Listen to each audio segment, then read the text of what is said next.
A very good morning to all. Welcome to maths class. We have studied how between two rational numbers there can be innumerable or infinite rational numbers. Now today we are going to see how a rational number can be written in the decimal form. An example, we will write the rational number 13 upon 8 in decimal form. 13 upon 8 is in the form of numerator and denominator, which is called as a fraction. Now we will write this fraction into a decimal form. Now you can see here 13 is in the numerator, 8 is in the denominator. Decimal meaning when you put a point for division using a point, the decimal form. Okay, so now you can see 13 can be written as 13.0, 13.00, 13.000, as any number of zeros can be added after the part of the fraction. After the part of the fraction, the number of zero doesn't play an important role. Now we will divide 13 upon 8. 8 is outside the division sign and 13 is the divisor. 13 is the dividend, 8 is the divisor. 8 ones are 8, 13 minus 8, 5. So the remainder is 5. Now we will put a decimal point, put a 0 down, 5 becomes 50. 8 6 are 48. 50 minus 48 will now give us 2. Remainder is 2. Again we will put a 0. So now it becomes 20. So 8 2s are 16. 20 minus 16, remainder is 4. Again we will put a 0. So now it becomes 40. 8 5s are 40. And now the remainder is 0. So now we will stop. 13 upon 8 is the fraction, and the equivalent decimal form of 13 upon 8 is 1.625. I'll repeat the same steps again. First we'll divide 13 by 8. 8 is the divisor, 13 is the dividend. 8 is the divisor, 13 is the dividend. 8 ones are 8. 13 minus 8 becomes 5. Now to further carry out the division, next to 5 we will write a 0. As I told earlier, the number of zeros after the decimal point does not play an important role. So 5 becomes 50. 8 6 are 48. Remainder is 2. Again we'll put a 0. It becomes 20. 8 2s are 16. 20 minus 16, 4. Again we put a 0. 8 5s are 40. So the decimal form is a 1.625.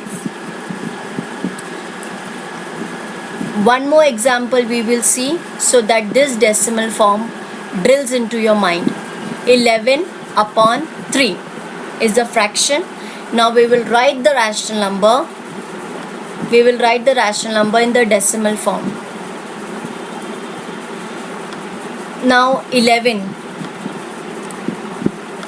11 is in the numerator and 3 is in the denominator. You can see 3 will be the divisor, 11 will be the dividend. Now we are going to divide 3 divided by 11. Now you can see 11. 3 3s are 9. 11 minus 9 is 2. To continue the division, instead of 2 we will put a 0 with a decimal point on the answer in the quotient. 3 point, and then you can make it as 20. So 3 6 are 18. Again 2 is remaining. 3 6 are 18. Again 2 is remaining. Now this division does not stop. It will continue endlessly. So we don't know the last how many times after the decimal 6 can be placed. So to reduce our work, we express this number as 3.6 dot. The dot indicates that it is being repeated continuously, endlessly. So the decimal form of 11 upon 3 is 3.66666 or 3.6 dot. Another example we'll take 15 upon 11. Now 11 will be the divisor, 15 will be the dividend. So we begin with 15, 11 ones are 11. So 15 minus 11 will give you 4. Again I told you after decimal the number of zeros does not play an important role. So 11 ones are 11. 15 minus 11 is 4. Then to continue the division, we will put a 0. It becomes 40. 11 threes are 33. 40 minus 33 gives you 7. Again we put a 0. We'll make it 70. 11 6 are 66. 70 minus 66 again gives 44. Again we'll make it a 0. 40. Again 11 threes are 33. Again you get a 7. It becomes 70. So like this the division is repeated. But here you will make a note that the repetition is alternate. You can see when we divide 11 with 15, the answer comes as 1.36363636 and this endlessly continues. Now as in the earlier example, the same number was repeated, but here alternate number is repeated, and how many times is repeated that we are not aware. So what we will do is we will place a bar over the two digits. Which two digits are repeated? 36, 36, 36. So we can write 15 upon 11 is equal to 1.36 bar. The bars indicates that those two numbers are repeated alternately. Now just a summary in short what we have studied. In the first example, when we divided 13 by 8, the rational number is called terminating form because the remainder is 0. Since the remainder is 0, we call it as terminating form. Terminating decimal form when the remainder is 0. Now this type of rational number is called recurring decimal. Why we are calling them recurring? Because it continues endlessly. 3.66666, it doesn't stop.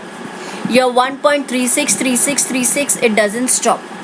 So 3.666 is denoted by 3.6 dot and 1.36 is denoted by 1.36 bar.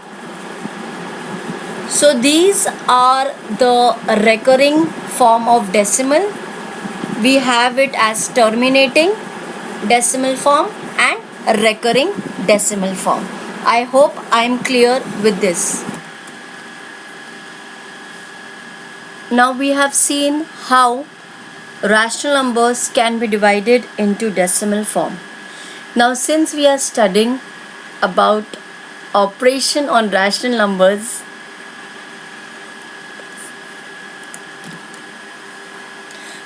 now as we have seen how the rational number can be divided into its decimal form, now we are going to study the operations on it. A mathematical expression, an arrangement of numbers expressed using the signs of addition, subtraction, multiplication and division is called a mathematical expression. Now a simple example for how mathematical expression can be evaluated. Now suppose we have an expression 72 divided by 6 plus 2 multiplied by 2. Now Hausa, she had calculated the sum by the following method. 72 divided by 6 gives you 12 plus 2 multiplied by 2. So 2 plus 2 into 2 is 4, 12 plus 4 is 16. But the same expression was calculated by Mangru's method. According to her, her methods were 12 plus 2 multiplied by 2. 12 plus 2 is 14 and 14 2s are 28. Now expressions are same, but both have done the same sum in a different way and we have got two different values. Now why does this arise? Two children have carried the operations in different orders. To prevent this, some rules have been made which decide the order in which the operations are carried out. So basically, if these rules are followed, we will always get the same answer. What we have to do is the operations in the bracket should be solved first, always, and then the division and then the subtraction. And to solve an expression, the division should be towards left to right, from left towards right. You can see in this sum 13 into bracket 4 divided by 2 minus 26. 13 4s are 52. Then after 52 we have division. 52 divided by 2, which gives you 26, and 26 minus 26 is 0. So the way they have calculated the expression was first the bracket, then we have to follow the operators from left to right. From left, the next operator was division and then subtraction, and hence we get the answer as 0. So if the same common rules are followed for all the expressions, only then we will get a common answer. If more than one operation is to be carried out, then multiplication and division are carried out first in the order in which they occur from left to right. So make a note, multiplication and division are carried out first in the order in which they occur from left to right. So towards the left we have division. So 72 divided by 6 will be 12. Plus will remain as it is. Then we have to carry out multiplication. So 2 2s are 4. So 12 plus 4 is 16. And this is how we are supposed to carry out the expression, and so we will get the same answer, a common answer. The rules are that 72 divided by 6 first should be in the bracket, 2 into 2 will be into bracket, and then we carry out addition. So first we have to solve multiplication and division, but towards left to right. From left, first the operator is division. Let's evaluate the given expressions now.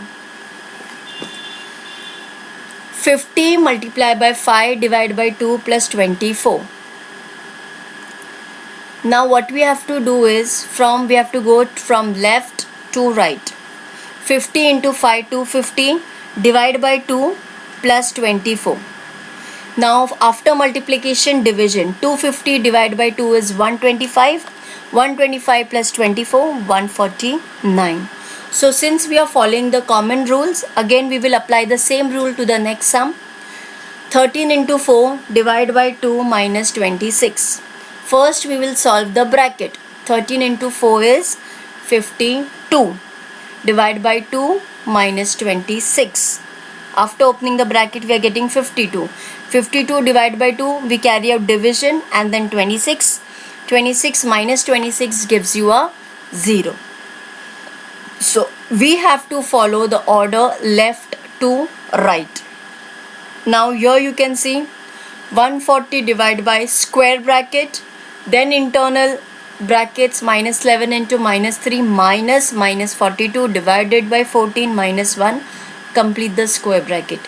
Now when square brackets are given, first we'll simplify the inner brackets, like